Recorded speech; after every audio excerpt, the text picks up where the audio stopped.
Subscribe to Accountancy Tuition and click the bell icon so that you never miss any updates.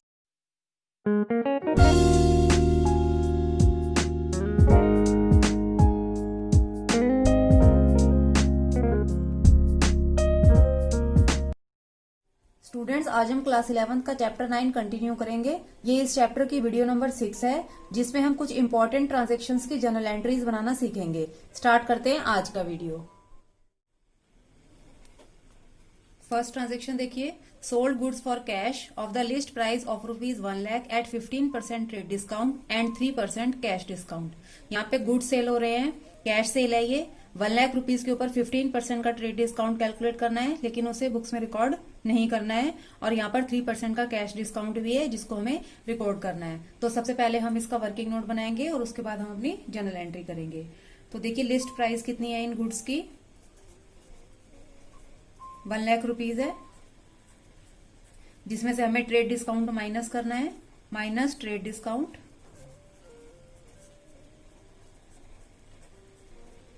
Trade discount का amount है 15%, तो हम 1 लाख का 15% calculate कर लेंगे। तो ये आ जाएगा 15,000। उसके बाद हम नेट सेल निकाल लेंगे। 1 लाख में से 15,000 माइनस करेंगे तो 85,000 आ जाएगा। उसके बाद कैश डिस्काउंट भी है, फिर हम इस अमाउंट के ऊपर कैश डिस्काउंट कैलकुलेट करेंगे। माइनस कैश डिस्काउंट 85,000 का 3% कैलकुलेट करेंगे, तो हमारे पास आ जाएगा cash discount. 85,000 multiply 3 divided by 100, ये आ जाएगा 2,550। कैश डिस्काउंट इसमें से माइनस कर देंगे। 85,000 माइनस 2,550, ये आ जाएगा 82,450। तो ये हमारा नेट अमाउंट आ जाएगा, जिसमें हमारी सेल हुई है। अब हम अपनी जर्नल एंट्री बनाएंगे। सेल के लिए जर्नल एंट्री होगी, कैश सेल है, तो एंट्री में कैश अकाउंट को डेबिट करना होगा। Cash account debit. अब इसके अंदर कैश डिस्काउंट भी है, तो कैश डिस्काउंट को हमें कैश के साथ ही लिखना होता है, तो आप डेबिट ही करेंगे डिस्काउंट को। Discount allowed, account debit. उसके बाद गुड्स सेल हो रहे हैं, और जब भी गुड्स सोल्ड होते हैं तो हम सेल्स वर्ड यूज करते हैं, तो टू सेल्स अकाउंट। अब हमें इसमें अमाउंट भरना है। जो आपकी नेट सेल आई है 85,000 की, उसे हम सेल्स में भरेंगे, 85,000 का अमाउंट। उसके बाद जो डिस्काउंट का अमाउंट है 2,550, वो हम डिस्काउंट में भर देंगे, 2,550।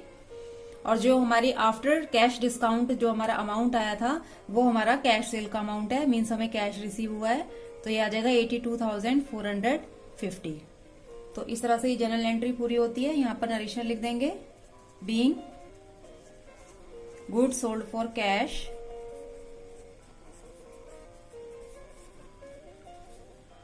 For 15% trade discount and 3% cash discount.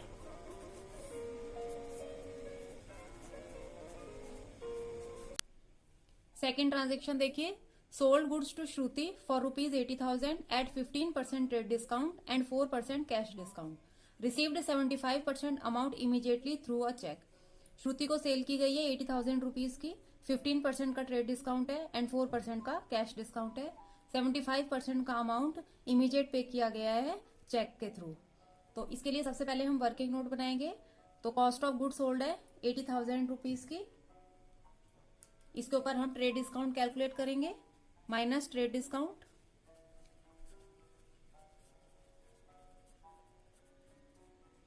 Trade discount है 15% का, तो 80,000 का 15% कैलकुलेट करेंगे। 80,000 मल्टीप्लाई 15%, यह आ जाएगा 12,000। तो 12,000 का ट्रेड डिस्काउंट हो गया। 80,000 में से 12,000 माइनस करेंगे, तो आ जाएगा 68,000। अब स्टूडेंट्स, ये 68,000 में सेल हुई है, और इसमें हमें 75% का अमाउंट इमीडिएट रिसीव हुआ है और 25% का अमाउंट हमें रिसीव नहीं हुआ है। तो इट मीन्स यहाँ पर कैश और क्रेडिट ट्रांजेक्शन मर्ज की गई हैं। तो यहाँ हम लिख लेते हैं 75% जो कि हमारी कैश सेल है और ये 25% जो कि हमारी क्रेडिट सेल है। तो अब हमें इसका अमाउंट कैलकुलेट करना है। पहले 68,000 का 75% कैलकुलेट करेंगे जो आ जाएगा 51,000 का। फिर 68,000 का 25% कैलकुलेट करेंगे जो आ जाएगा 17,000। स्टूडेंट्स, जो 4% का कैश डिस्काउंट है वो हमें कैश सेल के ऊपर ही मिलेगा और कैश सेल हमारी हुई है 51,000 की। तो अब यहां पर हम कैश डिस्काउंट को कैलकुलेट करेंगे और फिर उसे डिडक्ट करेंगे। 51,000 के अमाउंट के ऊपर हमें 4% का कैश डिस्काउंट कैलकुलेट करना है। तो ये आ जाएगा 51,000 मल्टीप्लाई 4%, 2040। 51,000 में से इसे माइनस कर देंगे तो आ जाएगा 48,960। तो ये हमारी कैश सेल का अमाउंट हो गया। उसके बाद क्रेडिट सेल का अमाउंट 17,000 का है। अब हम अपनी जर्नल एंट्री करेंगे जिसमें हमें कैश और क्रेडिट दोनों ट्रांजैक्शन को मर्ज करना है। इस ट्रांजैक्शन में कैश सेल और क्रेडिट सेल दोनों है। तो हमें पहले कैश सेल के लिए कैश अकाउंट को डेबिट करना है, कैश अकाउंट डेबिट, और इसमें कैश डिस्काउंट भी है जिसे हमें कैश के साथ लिखना है। तो ये आ जाएगा डिस्काउंट अलाउड। उसके बाद क्रेडिट सेल है श्रुति, तो यहां पर हमें श्रुति को भी डेबिट करना होगा।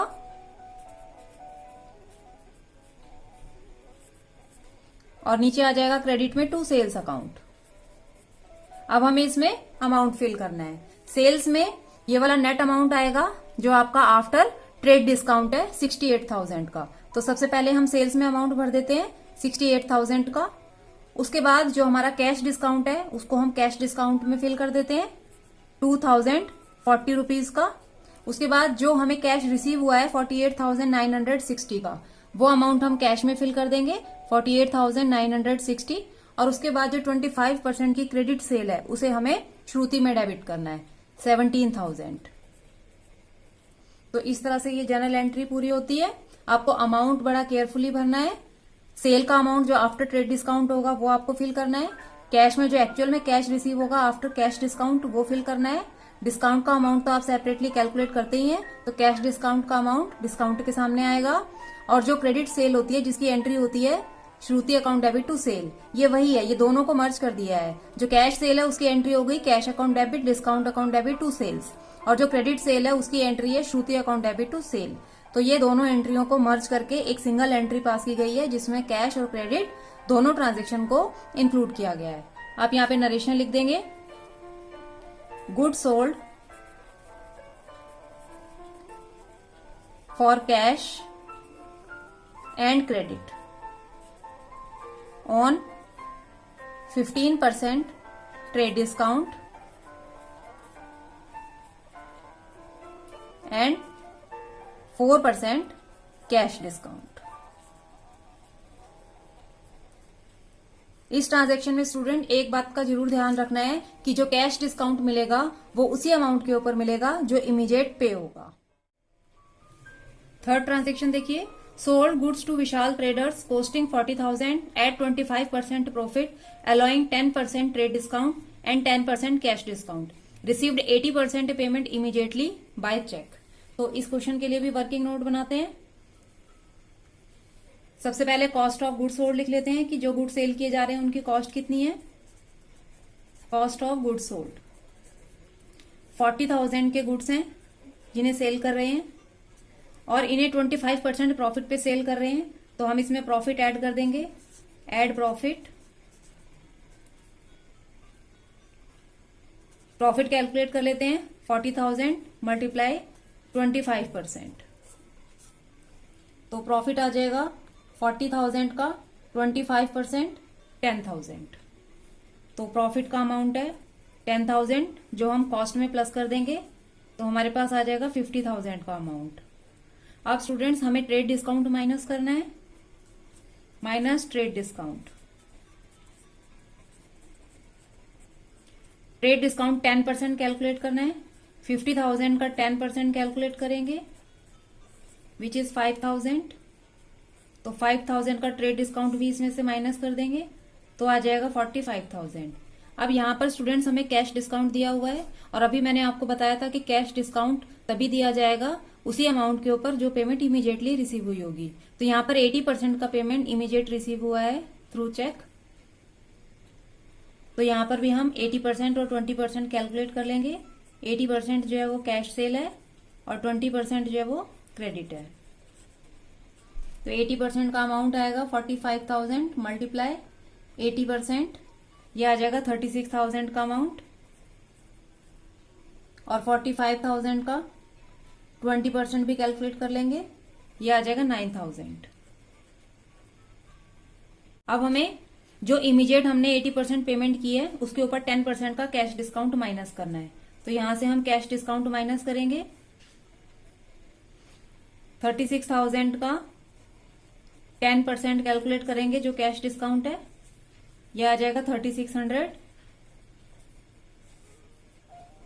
36,000 में से 3,600 माइनस कर देंगे तो ये आ जाएगा 32,400।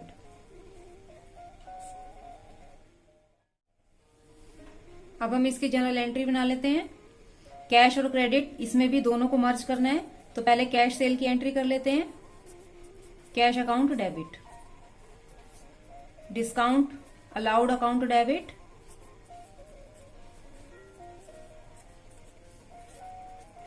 और विशाल ट्रेडर को हमने सेल किया है तो विशाल ट्रेडर को भी डेबिट करना होगा। To sales account. तो अब इसमें अमाउंट भरते हैं वन बाय वन। सबसे पहले नेट सेल का अमाउंट भर लेते हैं जो आफ्टर ट्रेड डिस्काउंट आएगा, जो है 45,000 का। तो 45,000 का अमाउंट सेल्स में आ जाएगा। उसके बाद डिस्काउंट का अमाउंट भर देते हैं 3,600 का, तो डिस्काउंट 3,600 हो गया। उसके बाद जो हमें कैश रिसीव हुआ है 32,400 का, तो 32,400 का हम कैश रिसीव कर लेते हैं, और जो हमारा क्रेडिट था 20% अमाउंट 9,000 का, उसे हम विशाल ट्रेडर में क्रेडिट सेल की तरह शो कर देंगे। तो ये आपकी कैश और क्रेडिट जो जनरल एंट्री बनती है ट्रांजेक्शन की, उसको मर्ज किया गया है। अगर कैश सेल होती है तो cash account debit, discount allowed account debit to sales होता है, और जब हमारी क्रेडिट सेल होती है तो हमें Vishal trader account debit to sales account entry pass करनी होती है। तो यहां पर हमने दोनों एंट्रीज को मर्ज कर दिया है। तो इस तरह से ये ट्रांजेक्शन कंप्लीट होती है। नेक्स्ट ट्रांजेक्शन देखिए, sold goods to bridge and company costing 50,000 at 40% profit, allowing 10% trade discount and 5% cash discount. Bridge and company paid the full amount by check and availed cash discount. तो इसके लिए भी working note बनाते हैं। सबसे पहले cost of goods sold लिखते हैं।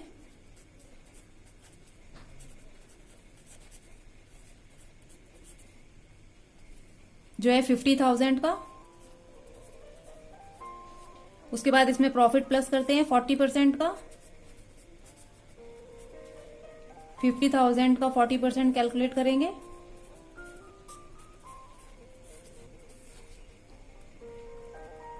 $50,000 मल्टीप्लाई 40%, ये आ जाएगा 20,000 का प्रॉफिट। तो ये हो गया 70,000। अब इसमें से ट्रेड डिस्काउंट माइनस करेंगे।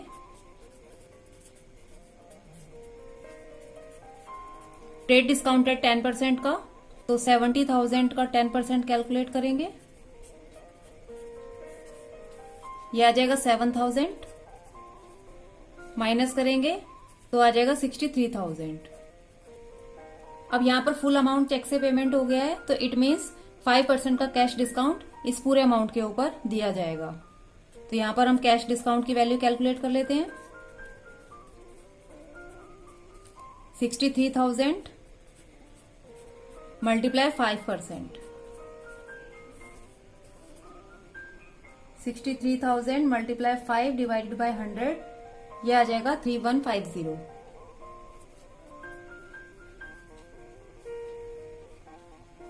63,000 रुपए से माइनस कर देंगे इसे, तो आ जाएगा 59,850।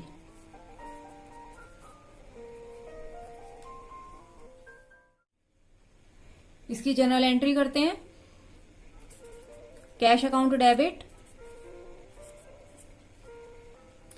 Discount allowed account debit,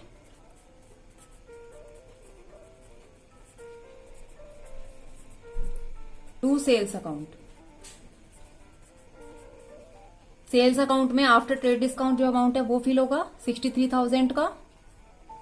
discount में डिस्काउंट का अमाउंट चला जाएगा 3,150 और जो नेट अमाउंट है जो आपको रिसीव हुआ है 59,850 का, ये कैश में आ जाएगा।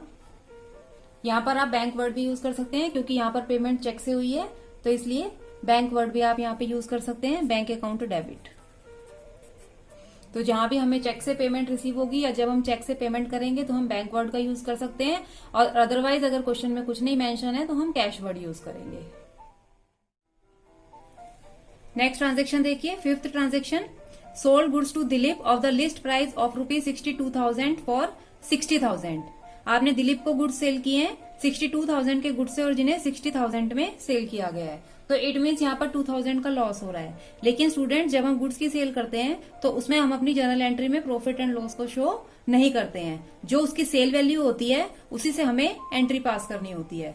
तो यहाँ पर दिलीप नाम मेंशन है, इट मीन्स ये हमारी क्रेडिट सेल है, तो हम क्रेडिट सेल की एंट्री पास कर देते हैं, Dilip debit to sales account,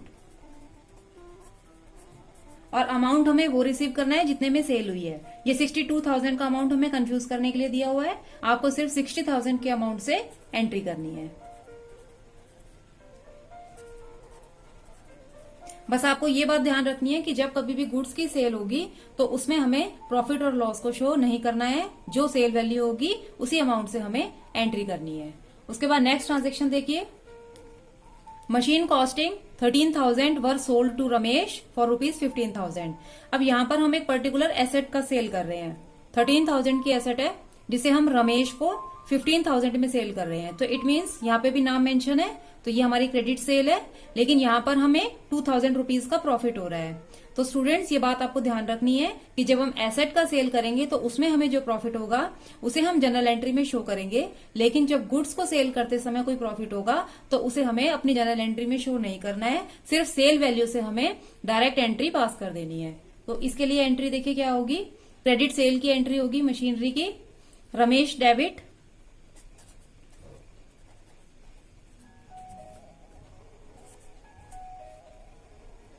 to machine,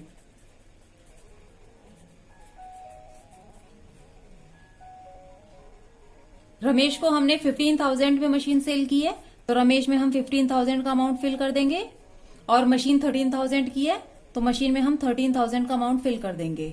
अब यहाँ पर हमें जो 2,000 का प्रॉफिट हो रहा है उसे हम to profit and loss account करके क्रेडिट साइड में लिखेंगे, टू P&L अकाउंट, और वो 2,000 का प्रॉफिट हम यहाँ पर शो कर देंगे। सपोज इसमें हमें लॉस हुआ होता तो ये P&L अकाउंट डेबिट हो जाता।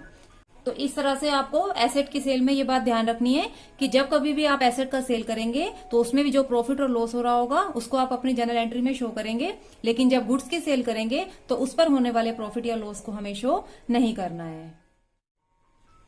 स्टूडेंट्स, अगर आपको इन ट्रांजेक्शन्स की जनरल एंट्री समझ आ गई है तो मेरी वीडियो को लाइक करें एंड मोर वीडियोस के लिए मेरे चैनल को सब्सक्राइब करें, साथ ही बेल आइकन भी क्लिक करें ताकि लेटेस्ट वीडियो का अपडेट आपको मिलता रहे।